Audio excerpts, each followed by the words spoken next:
Wanna be on camera? Where's this going? I'll go on YouTube.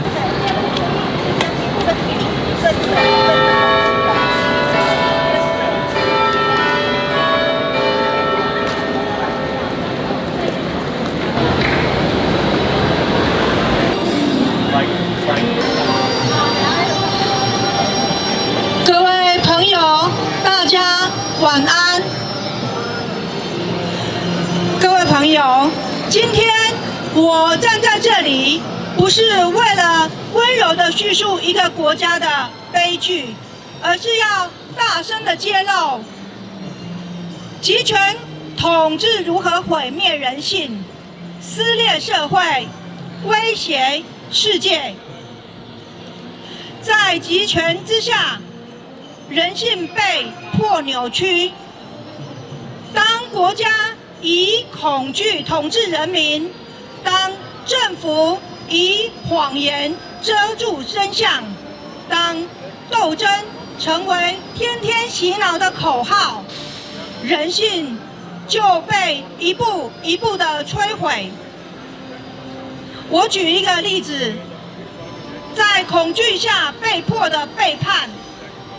2025年5月29日，中共军警血洗佛门，抓捕地生大和尚的弟子。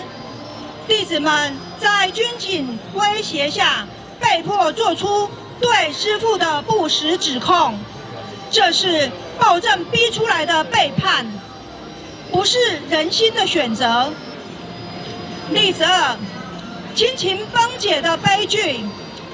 一位弟子逃到美国，投靠儿子，儿子却因为恐惧不敢牵连，反而将母亲赶回中共的魔掌而被抓捕。集权制度的仇恨教育，让爱变成了负担，让亲情变成了风险。例子3，全民不信任的文化。活在中国的人长期被监控、被迫害，他们不敢信任任何人，甚至因为小小的误会，当有人道歉时，他们也会本能地拿起手机录影作证。这不是他们的错，这是集权制造的心理创伤。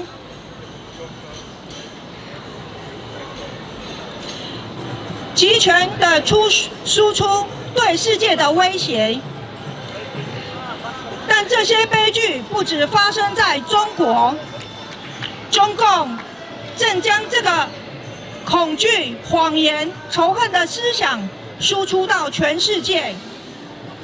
今天，中共的战狼外交四处叫嚣，挑衅民主世界，威胁邻国，甚至公然宣称要侵略台湾。驻澳洲的中国外交官竟然公然侮辱人权。他说，如果台湾人不承认自己是中国人，就离开台湾。这是多么邪恶的言论！澳洲人民和澳洲政府能同意这种说法吗？如果同意，那就意味着澳大利亚也正在被中共的邪恶力量侵蚀。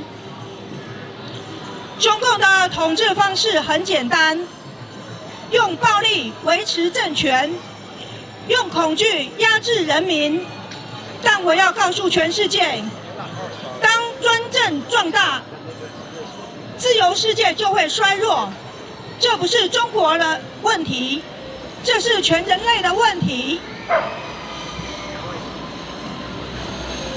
觉醒，站起来，捍卫人性与自由。面对暴政，沉默就是助纣为虐；面对谎言，沉默就是放弃真相；面对集权，沉默就是让邪恶蔓延。还原真相，捍卫自由，拒绝恐惧，抵抗集权。人类必须觉醒，因为自由不是从天而降的恩赐，而是勇敢人民的守护成果。Free, free, free the truth. Free, free, free the truth. Free, free, free the truth. Thank you.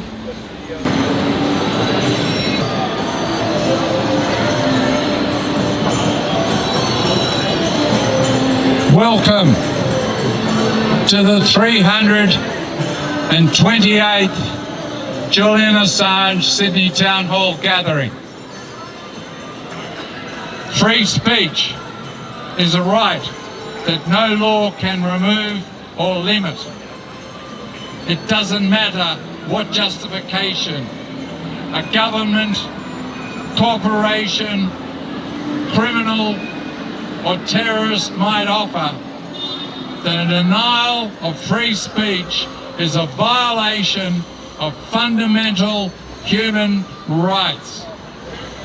The recent restrictions and impediments that have been placed on free speech in Australia need to be viewed as a violation of our human rights. When people accept governments violating human rights, those who have the power to exert control over our government are emboldened to instigate further violations.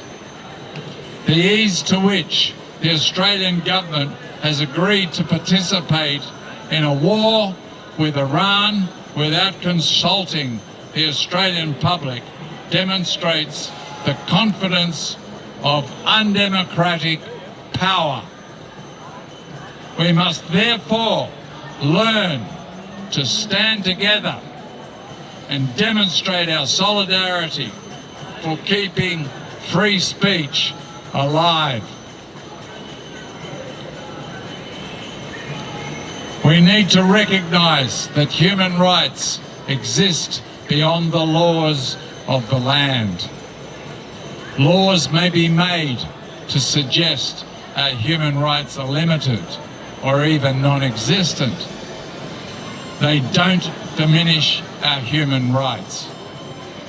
We have exactly the same human rights whether we live in Gaza, Iran, Australia, China, or the United States of America. People are prosecuted, fined and imprisoned for simply expressing themselves. But when people are punished in this way, our collective human rights are violated.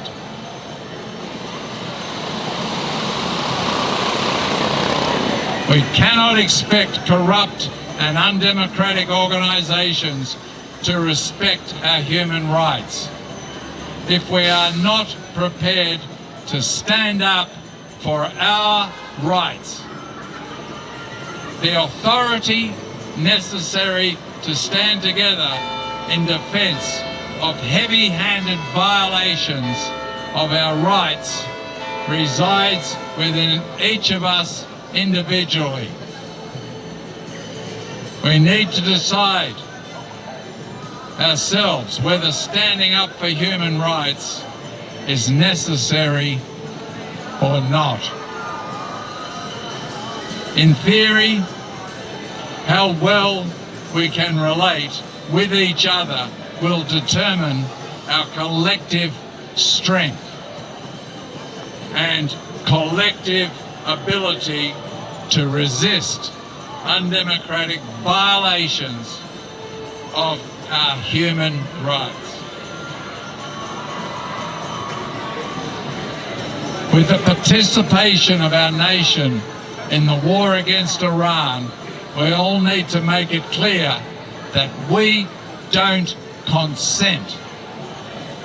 If we want to be part of a brighter future for humanity, we need to make sure we stand together on human rights.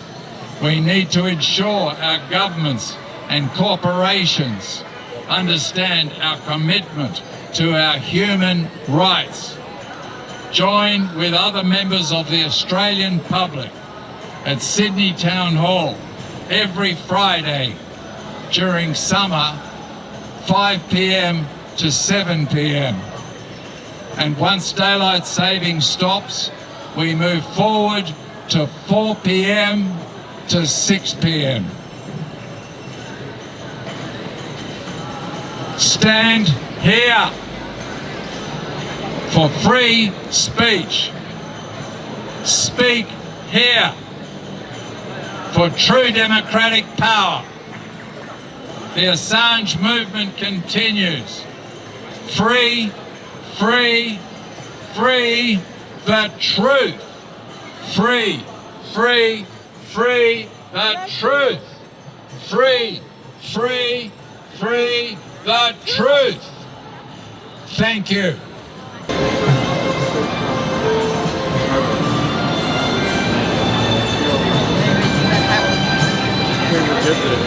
One doggy. One doggy. I think I've worked out one way to do this, to actually do the front line and then the very final line of the days. And then, okay. It's a really nice guy. Sappy, name. Sappy. Safi. Sappy. So over here we have Safi, okay? Now, Safi is here to search for the Sydney Harbour sea monster. And I have some questions to ask Safi about the Sydney Harbour sea monster. My understanding is that we've got this rescue vehicle over here. It's going. The Sydney Harbour sea monster that has been stuck on the toilet. It's had super glue on the toilet and it's stuck to the toilet seat. And that rescue vehicle, which is just gone now, was freeing the sea monster. That's all I know. I can't tell you any more.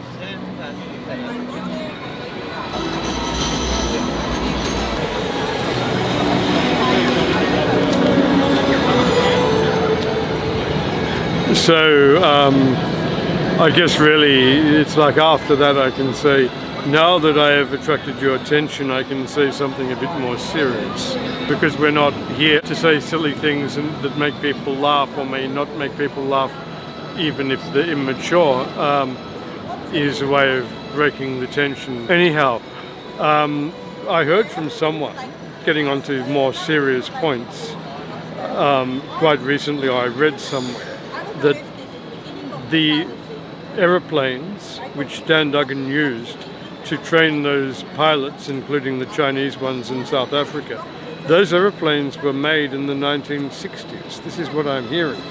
And also you put on top of that the fact that, you know, Dan Duggan came here after being in the military in 2002. He trained those pilots in 2012, 10 years on. So what on earth could the training that, you know, Dan Duggan gave to those Chinese pilots, how on earth could that training have in any way, shape or form breached any kind of national security when A, they were planes from the 1960s, and B, he hadn't been in the military for 10 years or more. So you have to ask how, why he's still in jail. Surely all of that should just be case closed and they should release him. I mean, I don't know. But anyhow.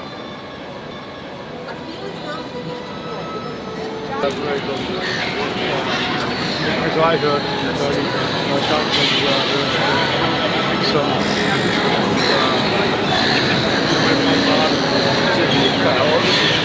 those two found some incident